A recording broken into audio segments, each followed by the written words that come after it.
Senhoras e senhores, boa noite. Eu sou Rafael Natal, aqui esse será o terceiro vídeo do nosso canal Rafael Natal, História para Todos. Eu escolhi hoje um tema aqui da nossa história brasileira, da nossa história militar brasileira, que conforme a filosofia aqui do canal, que é trazer a todos os senhores episódios pouco conhecidos da história, ou episódios polêmicos, ou episódios dos quais se fala muito pouco. E hoje eu vou falar, então, de um episódio da nossa história colonial, militar e colonial brasileira, chamado de A Revolta dos Muckers, a qual eu dei o título de A Revolta dos Muckers, a Pequena Canudos dos Alemães Imigrantes no Sul do Brasil. Eu queria dedicar esse vídeo a um grande colega, irmão e amigo, que é Luiz Gustavo Schenck, também colega da Força Aérea Brasileira e membro dessa colônia que é muito forte no sul do Brasil, que é a colônia alemã. Mas o que foi a Revolta dos Muckers? Para nos contextualizarmos, precisamos ir até o ano de 1824, que é quando começa a colonização alemã no sul do Brasil. Vamos dividir aqui a tela.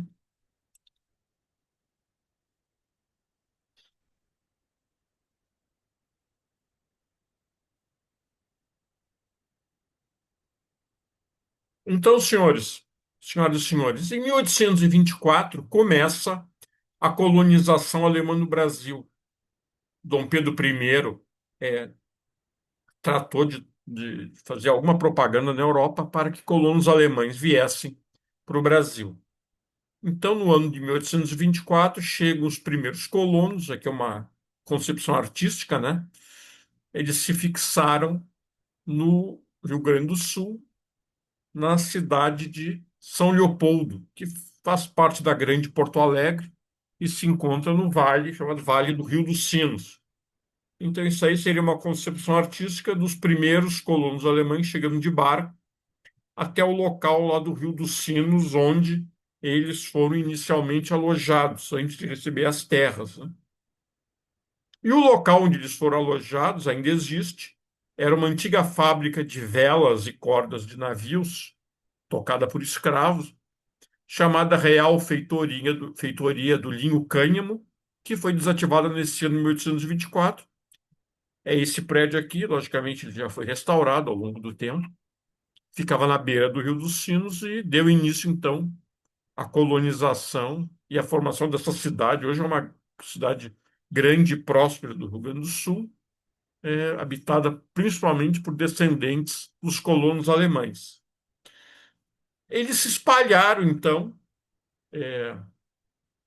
de São Leopoldo, né? Foram chegando mais e mais levas de imigrantes, né? Não havia mais terra em São Leopoldo, então, ao longo de toda a região que nós conhecemos como o Vale dos Sinos e outras regiões da Serra Gaúcha, né? Também na Serra Gaúcha, no Vale do Taquari, do Rio Taquari, e outras regiões no interior do Rio Grande do Sul, muitas regiões onde se espalharam os colonos alemães. Então, aqui, quando eles chegavam, né?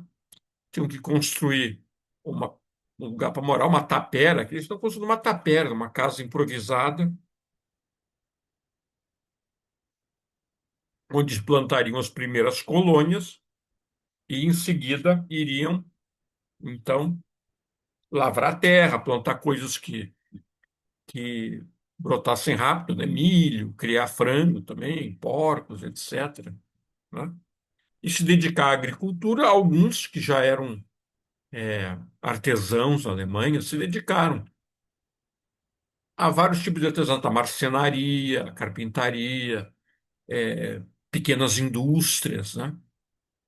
E assim foi florescendo a colonização alemã. Quando eles tinham mais meios, conseguiam ter um pouco mais de lucro da terra e das suas atividades, eles criavam casas melhores, né? Essas são casas típicas dos colonos alemães, melhor sucedidos, né, mais bem-sucedidos, casas no chamado estilo enxaimel, né? O que é o estilo enxaimel? Um vigamento de madeira, e entre essas vigas de madeira e entre as aberturas, eu usava-se alvenaria, ou tijolos de barro, ou tijolos cozidos, um reboco de cimento e pintura por cima, né? É o chamado estilo enxaimel, do qual ainda há muitas casas no interior, originais ainda, do interior do Rio Grande do Sul e de Santa Catarina, principalmente. E onde esses colonos, inicialmente, né, se radicaram. Em primeiro lugar, como eu falei, é São Leopoldo, esse aqui.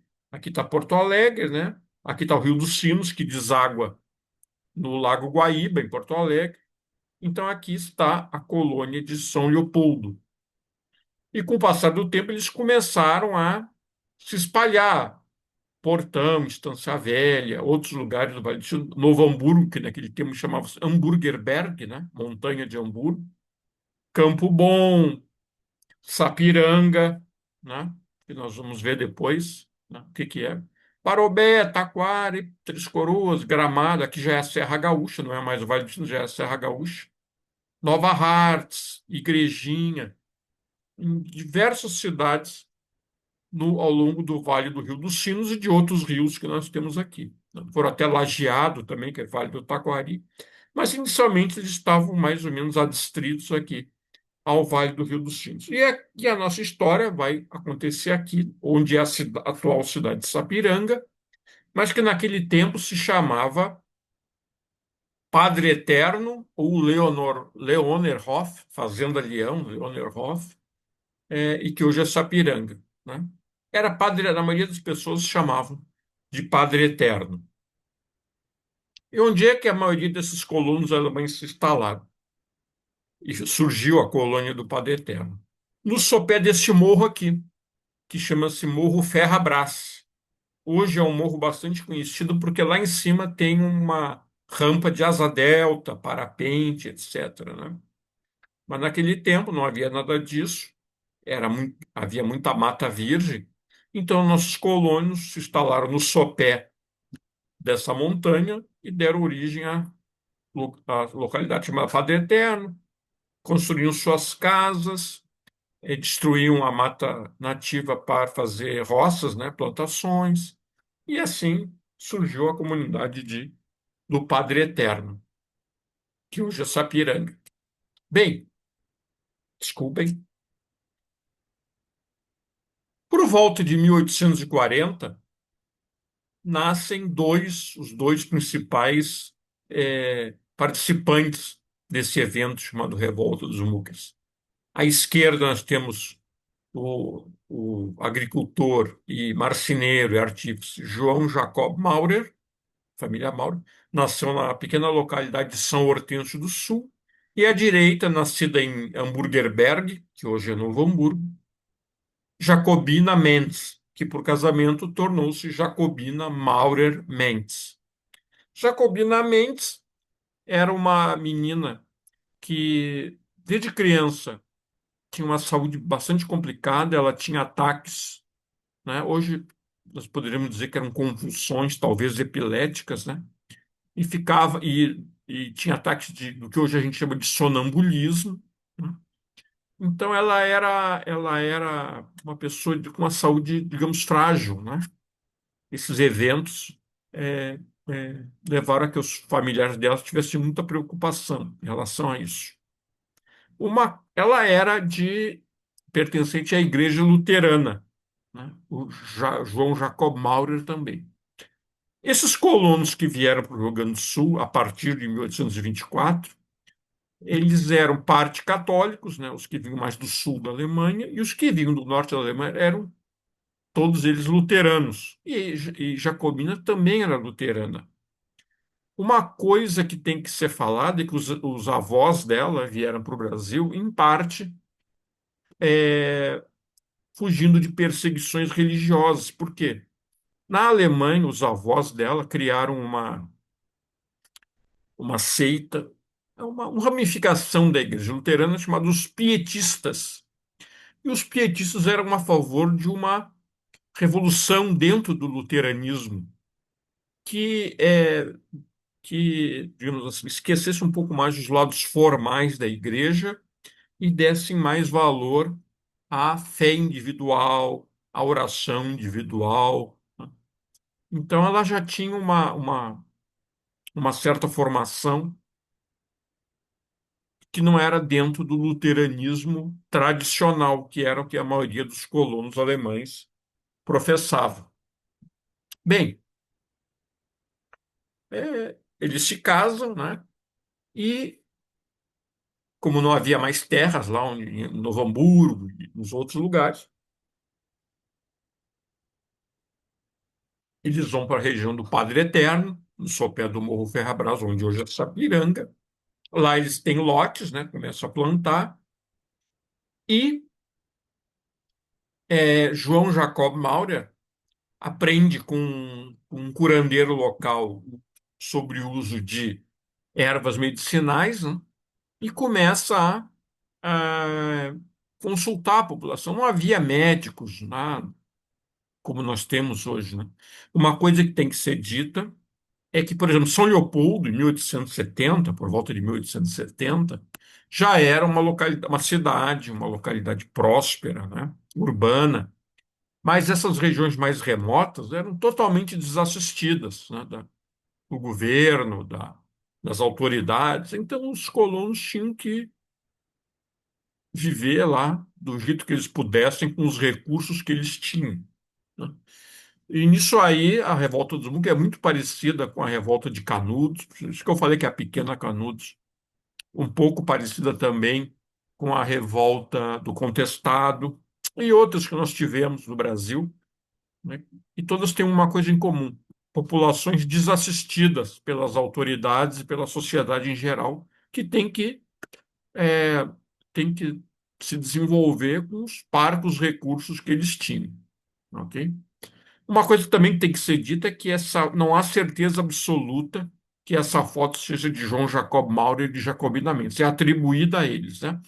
Alguns historiadores dizem que é uma foto autêntica, outros dizem que não, né? Mas, de qualquer maneira, é a única que se tem, não há outra. Então, senhores, a, a, à medida que o tempo vai passando, vai chegando o ano de 1868, o doutor o senhor João Jacob Maurer, começa a ter uma grande clientela de pessoas da região que vêm se consultar com ele e chamam-no de Wunderdoktor, o Doutor Maravilha, porque ele era bem sucedido. E quanto ele atendia a grande quantidade de pessoas que havia lá na casa dele, no consultório dele, que era em casa, ele não era formado em medicina, ele aprendeu o uso de ervas com um curandeiro da região. Sua esposa Jacobina começava a tratar da alma das pessoas, né? E então a dupla começou a ficar muito popular na região, né? O Wunderdoktor. E ela se torna uma personagem carismática, né? Em especial com os problemas que ela tinha de epilepsia e sonambulismo. As pessoas diziam que isso era um evento de Deus, né? Que mostraria que ela tinha uma predestinação mística e religiosa. E começa a crescer a fama deles. E isso começa a despertar a inveja, né, de muitos das principais pessoas da sociedade alemã, né, da colonização alemã, principalmente das igrejas. Ou há um certo momento que tanta gente começa a ir lá que começa a frequência das igrejas, tanto a católica e principalmente a luterana, começam a diminuir. E chega um momento em que a dominação carismática, mística de Jacobina se torna tão forte que ela é apelidada de Cristo Mulher. É feito na casa dela uma cerimônia onde ela aparece com uma roupa branca, uma túnica, uma bata branca, colocam-se flores na cabeça dela e ela é chamada de Cristo Mulher. ela começa, a partir disso, começa a dizer para as pessoas não frequentarem mais as igrejas, tanto a católica e principalmente a luterana, a sair das escolas, né? Para a colonização alemã, a escola era algo muito importante, tanto que de cada colono se cobrava uma pequena taxa para a igreja e para a escola, para pagar o professor, né? A educação para os descendentes de alemães era muito, e é ainda hoje, muito importante. E isso começa a criar ciúmes, né? Começa a se criar uma sociedade que é autônoma, não depende das igrejas, não depende da polícia, não depende das autoridades que, de qualquer maneira, estavam ausentes lá, né? E como é que surgem os primeiros choques, então? Em maio de 1873, diversos colonos fazem para o subdelegado lá da região, né? A polícia era chefiada de faz um abaixo-assinado pedindo para tomar providência contra os muckers. Por quê? Muitas queixas, né? Que eles são. As queixas são as seguintes: que eles tiravam as pessoas das escolas, que eles estocavam armas em casa, né? Isso era grave, que eles não pagavam e diziam para as pessoas não pagarem as taxas da escola e da igreja, isso também era muito grave, né? E uma série de outras acusações contra eles, né? A polícia vai lá, prende João Jacob Maurer e o leva para São Leopoldo e depois para Porto Alegre, que era a capital da província. Ela, Jacobina, é levada para a Santa Casa de Porto Alegre numa carreta, uma viagem que demorou 9 horas para chegar. Ela vai numa carreta desmaiada, né, letárgica, desmaiada. É internada na Santa Casa de Porto Alegre, onde fazem vários exames nela, com a medicina disponível à época, né? Ele fica preso em Porto Alegre 45 dias. E depois desses 45 dias, ele é solto, porque não acharam nenhum crime nele. Fizeram,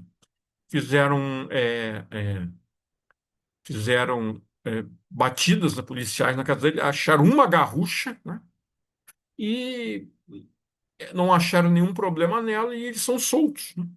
Uma coisa que tem que ser dita é que, naquela época e até hoje, a colônia alemã, eles gostam muito de armas, né?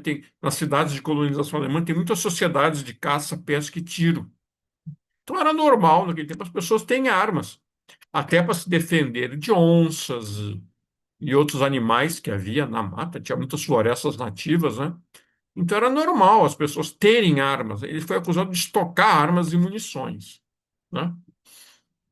Bem, como eles são soltos, né?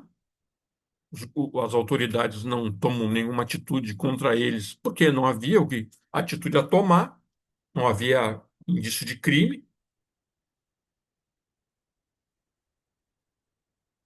As digamos assim, as hostilidades contra eles, né? As acusações continuam, tanto que em dezembro de 1873, João Jacob Maurer vai ao Rio de Janeiro e e se entrevista com o imperador Dom Pedro II, ele e outras pessoas, pedindo que cessem as perseguições contra os Mucker.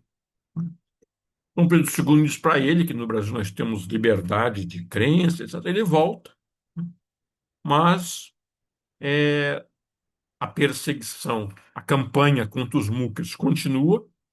Um jornalista teuto-alemão, né, muito importante de Porto Alegre, Carlos von Köseritz, que tinha um jornal chamado Deutsche Zeitung, que era praticamente a voz da colônia alemã do Rio Grande do Sul. E começa uma campanha contra eles terrível, dizendo que os muckers tinham que ser exilados para uma ilha deserta. E muitos membros da colônia alemã até se propõem a ajudar financeiramente para isso.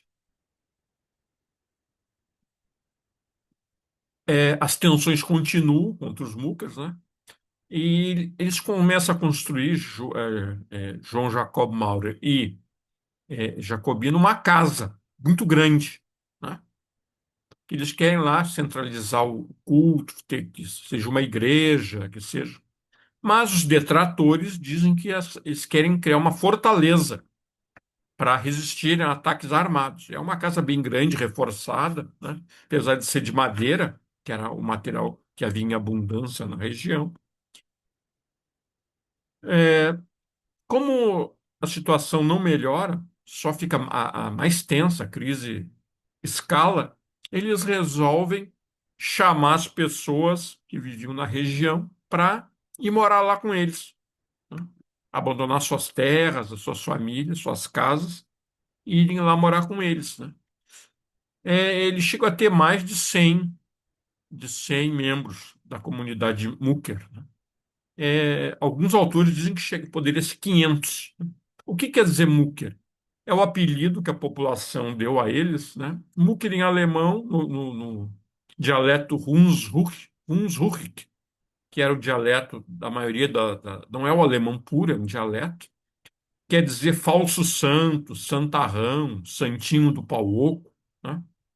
Era a maneira pejorativa que eles usavam para se referir aos adeptos de Jacobina. Já os Mucker chamavam as pessoas que eram contra de spotter. Spotter, no dialeto, quer dizer debochado. Então as tensões continuam até que em 4 de maio de 1874 a situação fica bastante tensa. Nesse dia, Jacobina faz uma reunião, uma assembleia, nessa casa construída, essa casa grande, dizendo que o fim do mundo está chegando. E ocorrem várias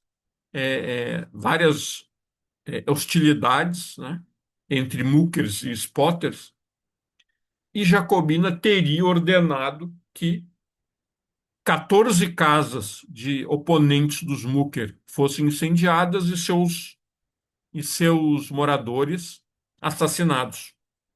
Isso acontece, né? É difícil a gente saber se essa ordem foi mesmo dada por Jacobina. Ela teria dado, né? Mas a situação estava tão grave, tão tensa, que a solução seria armada, militar, né? Nenhum dos lados queria ceder.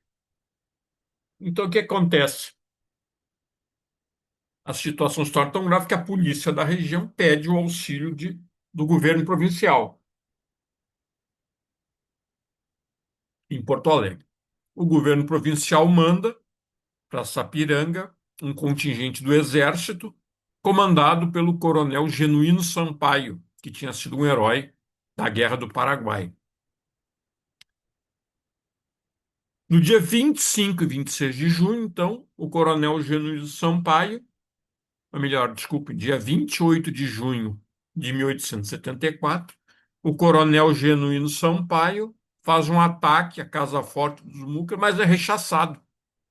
É rechaçado. Prova que os Mucas estavam bem armados e muito bem motivados, né? Como eu já falei, quase todos os colonos alemães tinham armas e munições em seu poder, né? Quase todos eles tinham. Bem, ele é rechaçado no dia 19 e volta para Campo Bom, onde era o seu acampamento. Esse é Carlos von Clausewitz, o jornalista que iniciou a campanha, né? E esse é o coronel Gino Sampaio, o comandante das tropas do Exército, que tinha também forças da Guarda Nacional, da Polícia e voluntários, muitos voluntários, né, que depois foram contratados para ajudar no combate aos Mucker.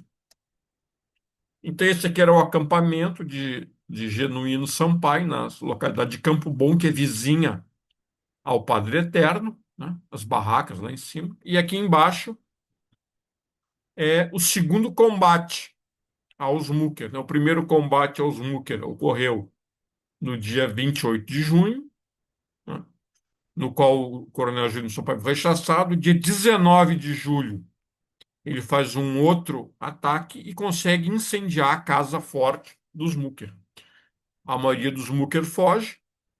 O Coronel Genuíno Sampaio já tinha um outro acampamento mais próximo, onde hoje é o centro da cidade de Sapiranga, e enquanto ele está lá com sua tropa, tinham voltado do combate, acharam que tinham sido vencedores, mas alguns atiradores de Tocai e Amúquer atiram no Coronel Genuíno Sampaio e ele leva um tiro na perna, na coxa, é rompida a sua artéria femoral e ele morre durante a noite, se esvaindo em sangue. Não havia ambulâncias, que todas as ambulâncias tinham retraído para o acampamento base lá em Campo Bom, levando os feridos, né? Então ele morre por total falta de assistência médica. Bem, ele passa o comando para um outro oficial e um terceiro oficial voluntário assume o comando, que era o capitão Santiago Dantas. O capitão Santiago Dantas, então, ante a morte do seu comandante, né, resolve assumir o comando da tropa. E assim ele o faz e dá caça ao restante dos muckers, né? Um, um detrator mucker, um informante chamado Carlos Lupa, informa o capitão Santiago Dantas que os muckers remanescentes estão na região do Ferrabras, dentro da mata, fizeram algumas choupanas lá, plantaram umas roças para sobreviverem. Então, Carlos Lupa leva o capitão Santiago Dantas, que progride por 3 eixos de progressão até o lugar onde eles estão, os Mucker, que é nesse local que hoje está assinalado por essa cruz, que os senhores podem ver aí. Esse local foi demarcado por um antigo Mucker no início do século XX, 1908, e o ataque é bem sucedido. A maior parte dos muckers, lá, cerca de 20, talvez menos, são mortos, inclusive Jacobina, que estava nesse local, homiziada, e alguns muckers conseguem fugir pela mata. 6 ou 7 muckers conseguem fugir. Então, a revolta dos muckers é considerada debelada a partir desse momento. Então, aí acaba a caçada aos muckers. Bem, o que aconteceu após os combates? Muitos muckers são presos, são levados a julgamento em Porto Alegre e São Leopoldo, na cidade de Porto Alegre e São Leopoldo. São condenados a 16, 20, 23 anos de prisão. Mas, no ano de 1880, eles estão todos presos, né? A comunidade dessas regiões começa a ficar com pena, achar que os muckers não eram tão culpados assim. É feito um novo tribunal do júri e todos são, então, absolvidos e libertados. Eles não ficam onde eles estavam, eles não voltam para o Ferrabras, para Padre Eterno. Alguns vão para Nova Petrópolis, muitos vão para o Vale de Taquari, onde hoje está a cidade de Lajeado, Estrela e outras. E depois acontecem alguns problemas com esses ex-muckers, mas não cabe aqui. Talvez tenha que ter um outro vídeo só para isso, né? Então, por muito tempo, naquela região do Padre Eterno, que hoje virou a cidade de Sapiranga, os muckers são tidos como bandidos, criminosos, né? Começa a mudar um pouco essa situação no final do século XIX, início do século XX, quando esse senhor aqui, o padre Ambrósio Schupp, escreve um livro, né? Na época havia ainda a maioria dos muckers ainda estavam vivos, dos ex-muckers, né? Ainda estavam vivos, havia muitas, e dos que combateram os muckers também, muitos ainda estavam vivos. Então o padre entrevista muitos deles e escreve um livro, né, muito bem detalhado, talvez não seja historicamente 100% correto, mas muito bem detalhado sobre a revolta dos muckers. Então isso começa a mudar um pouco a visão que a população, começa um processo de revisão histórica, né? Na década em 1957, Leopoldo Petri, um escritor gaúcho de origem alemã, escreve também um livro sobre os muckers, começa a mudar também, ele é um pouco mais favorável. Em 76, 77, uma historiadora paulista, Janaína Amado, com a sua tese de doutorado, também dá uma visão diferente dos núcleos, aproxima muito os núcleos do que aconteceu com, no Contestado e principalmente em Canudos. Um livro chamado A Nova Face dos Múquer também é escrito, né? Muda um pouco também para melhor, né, a percepção dos Múquer, que até então, até na cidade de Sapiranga, era um assunto meio tabu. As pessoas não gostavam muito de falar nisso.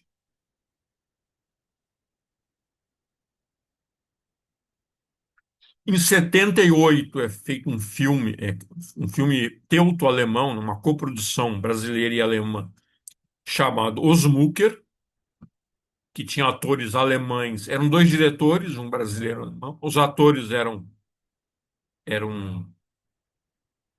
teuto-riograndenses, né, gaúchos de origem alemã.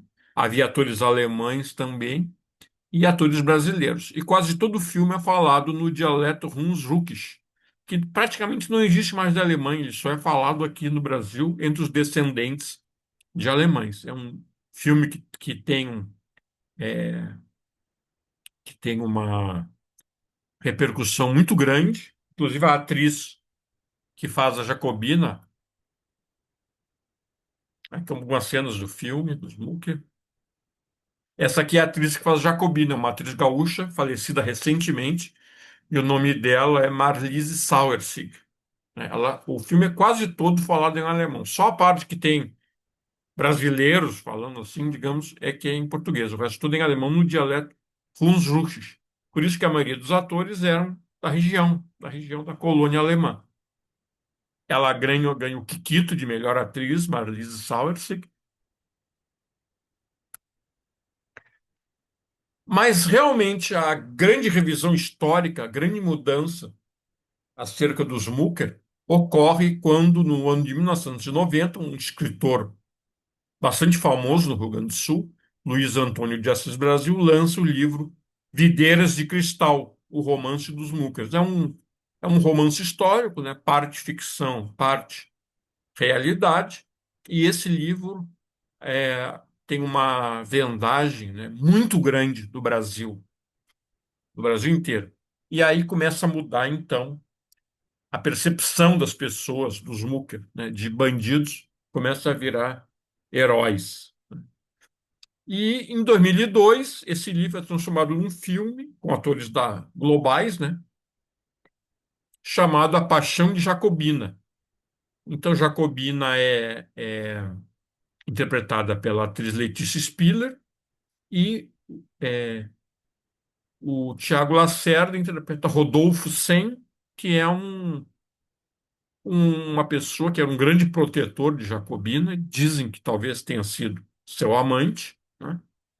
Era um protegido dela, que morreu junto com ela lá no Ferrabras. Dizem que talvez tenha sido seu amante, o que é difícil de comprovar historicamente, né?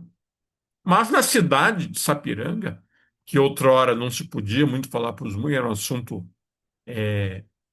era um assunto tabu, a situação deles mudou tanto que criaram até um roteiro turístico chamado Caminhos de Jacobina, o museu, tem um museu local com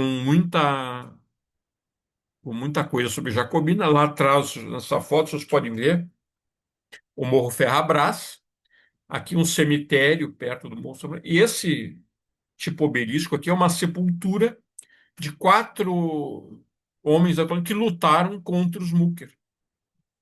É uma das sepulturas daquela época. Também nos Caminhos de Jacobina, que é um percurso turístico, nós temos essa estátua. Foi erguida em 1931 em honra ao Coronel Genuíno Sampaio, que morreu lá, né? Em 31, 32, quando essa estátua foi construída, a população ainda achava que ele era um herói e os Mucker eram os bandidos, né?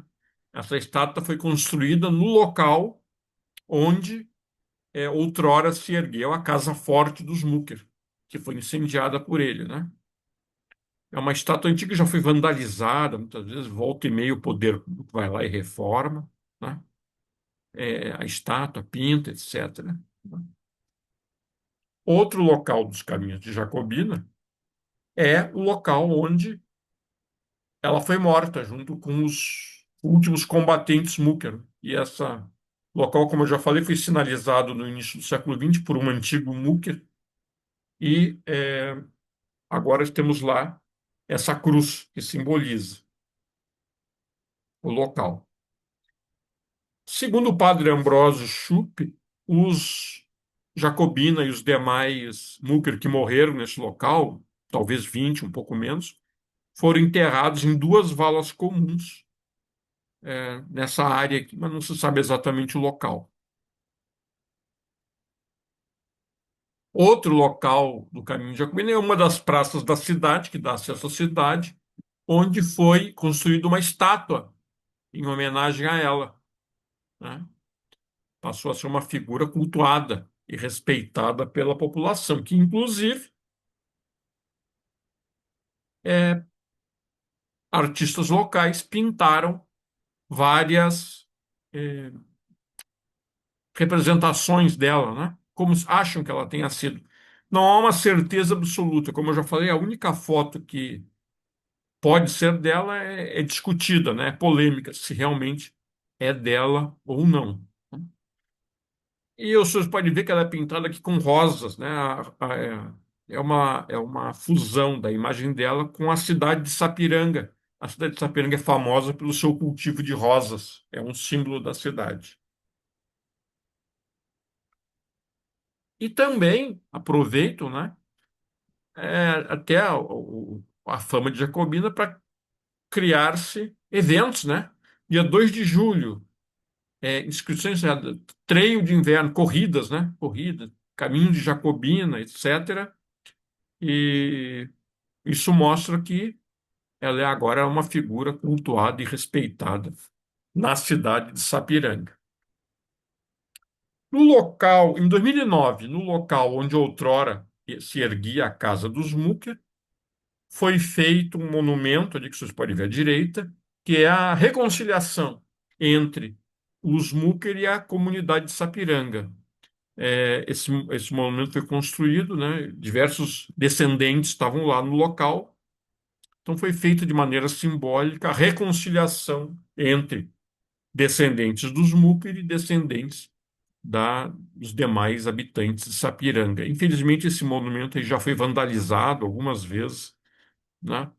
Ainda tem gente que não aceita muito essa história dos Múquer por lá, né? Foi vandalizado, foi reformado, etc. Então, senhoras e senhores, é o que tínhamos a falar sobre esse assunto. Ainda hoje é um assunto polêmico, não muito conhecido. Agora, em Sapiranga, ele é bastante conhecido porque as pessoas cultuam agora, né? A imagem de Jacobina, principalmente. Mas é uma coisa que se repete, né? Nós tivemos a campanha do Contestado, a campanha de Canudos, né? A Revolta do são todas muito parecidas, né?